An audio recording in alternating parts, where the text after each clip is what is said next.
everyone, this is Sergey Young and it's my pleasure and honor to be your speaker today. We're gonna talk about longevity technology and investments today. Before that, let me share with you a little bit of my personal story. A few years ago, I was looking at the option to climb Mount Everest.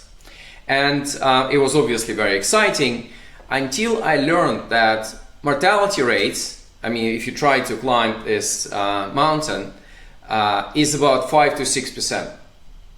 So if you look at coronavirus mortality rates today in some parts of the world, it's very close to this figure. So I do believe that all of us are facing our Mountain Everest moment, and it's an opportunity for all of us to learn the lesson. So let's come back to the lessons and let's talk about longevity technology and investments today. In terms of the structure of my talk, I would like to start with what's different this time. What are the things which make this pandemic very different from pandemics that which we experienced in the last few decades in the world. Then we move to 5 lessons, 5 key trends that it's all unified by theme of technology and how technology changed the way we respond to pandemic. And then we're gonna move to investment takeaways. How we at Longevity Vision Fund look at the opportunities, where our focus today. So what's different? Number one, it's very rewarding for me as a human being to see the enormous degree of collaboration that we see today in today's world in terms of our response to coronavirus. Countries are helping to countries, governments helping other governments, people helping people, car producers repurposing their production lines to produce breathing aids, luxury good producers producing sanitizers. And this is before we move to Big Pharma, to the cruel world of Big Pharma, where former enemies, well, say competitors, are partnering together to fast-track R&D. I think it's amazing. What's different, number 2, is enormous degree of change which has been brought to this situation, to our industry, by technology and AI. And this is actually the topic of our conversation today. And then what's different, number 3, I think, is the way which coronavirus, recent pandemic, serves as a wake-up call for all of us. It's a call to action, call to recognize aging as disease, now officially regulatory. And it's very sad, and I think it's very unfair, that coronavirus mortality rates for the older part of population is unfortunately extremely high. So let's move to the main part. And the trend number 1 and lesson number 1 is that technology is actually gonna help us to predict similar pandemics much better in the future. 9th of January this year, WHO finally notified the public about coronavirus. Something is happening in Wuhan. Funny enough, organization which is much smaller than WHO, Canadian company called Blue Dot, managed to connect dots much earlier. In fact, it was 10 days earlier, last day of year 2019, when they send out a warning to their clients about coronavirus and about Wuhan.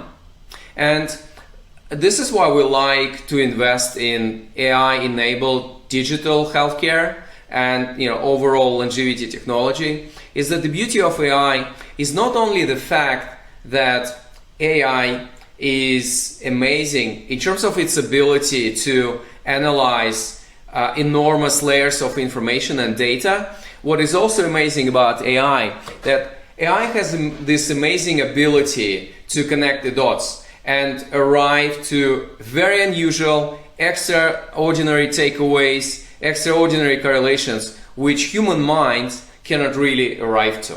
So that's number 1, that's big data, and it's important for prediction. Trend number 2 is amazing, enormous speed in terms of our ability to understand this virus. Over the weekend, I was reviewing the manuscript of the book of my very good friend Jose Cordero, and a book called Death of Death. And he has this nice story, nice review of Human Genome Project. They started in 1990 and they stopped the project first in 1997. And the reason being that in the course of 7 years, they've managed to sequence only 1% of the human genome. Isn't it amazing that in the course of 1 month, we've been able to sequence genome of this virus? So obviously this, and then the fact that we can create synthetic copy of this virus, give us enormous ability and enormous time caution to respond and to test potential treatments against that. Trend number three is I am actually super surprised by our ability to build up our testing and diagnostic capabilities against coronavirus. 3 months ago, it would all seem impossible. Right now, it's tens of millions of people which went through testing for coronavirus all around the world. Look at US. US alone has 50 plus different diagnostic tests which received emergency use authorization from FDA. Again, enormous integration of regulatory body and other industry participants. So that's obviously is a great development. And actually coming back to testing, the speed of change in testing sector is so high that we can't really keep it up with a small longevity vision fund team. With a fund of 10 years horizon, we were unable to find the opportunity where we can safely invest in testing capabilities, because the magnitude of change is enormous, and the change happens not almost like every day. It can be in the course of just few hours. Trend number 4 is the use of technology to speed up drug and vaccine development. I'm not sure to what extent this time AI made a enormous and substantial impact on that. But what I love to see is that the fact that AI is becoming the absolutely routine, the normal part of drug and vaccine development process in big pharma world.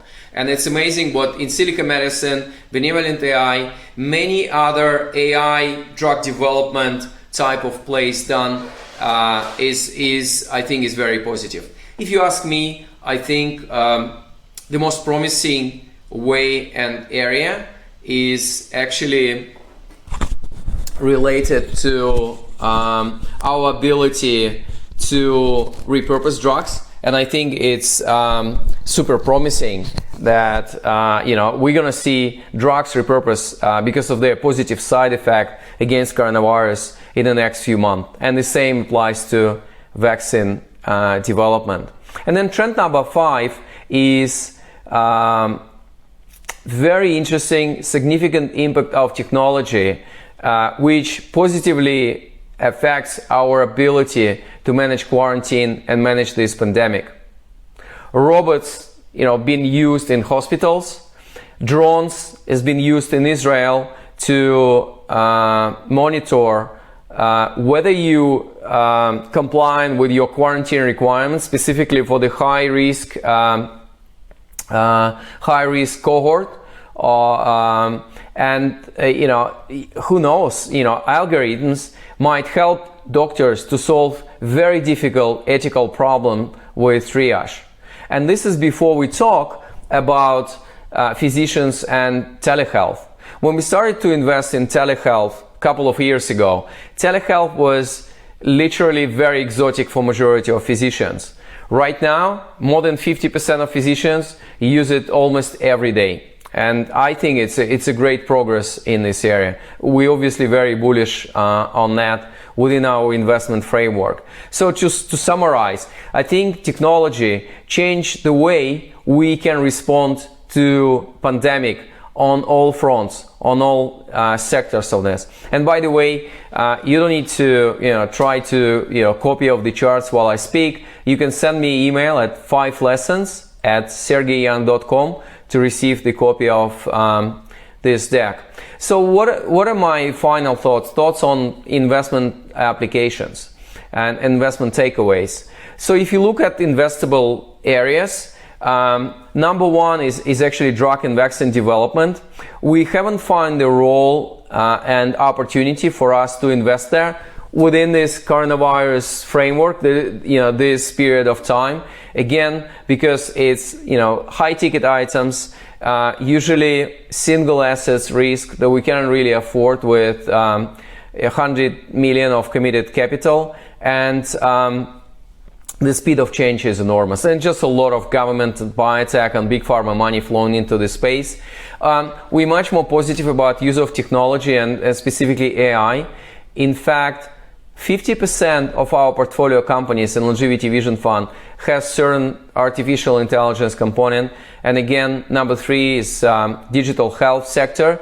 I think it's super important we use benefit of digitalization of healthcare, and it's obviously a substantial part of our focus in Longevity Vision Fund. When you look to success factors that we were trying to assess when we do our due diligence, when we do our origination, when we look at the companies we would like to invest in, the interesting thing that coronavirus add another success factor is actually ability of the company to ramp up its capacity. So, COVID and recent pandemic has been very useful in terms of identifying the companies or sectors that can respond with a huge and very rapid capacity ramp up. And then finally, I just want to conclude with my initial thought that coronavirus is a wake-up call for all of us to recognize aging as disease. It's a wake-up call for regulatory change, which would make aging another cancer in terms of the market size and in terms of R&D investment size. If cancer attracts 60 to 80 billion dollars of R&D money every year, age-related disease should do the same as soon as we will go through this regulatory change. And then to finalize, my speech and my presentation for today, a little bit of news from our universe. Longevity Vision Fund is up and running. We made 11 investments in the last 12 months, and it's been basically enormous opportunity to support a lot of longevity technologies and a lot of startups and entrepreneurs in terms of their ability to make breakthroughs in longevity. We working very actively on age reversal X Prize competition. In fact, we just started design stage for age reversal X Prize, and we do hope to launch it early next year. And then again, I'm working on my book. It's going to be called Growing Young, and it's a book on longevity technologies. Again, very early next year, and it's a brilliant opportunity to bring the most promising technologies, most promising companies, entrepreneurs, and academics in this sector. Through Longevity Vision Fund, we're looking at 150 to 200 different companies a year. So that's great that I'll have an opportunity to report to you in the form of book what is happening in this field. And finally, let's stay connected on social media. And if you want to have the copy of this deck, just send me email at 5lessons@sergeyyoung.com, and I'll be very happy to share that. Stay happy, stay healthy, and stay safe. Thanks for your attention today.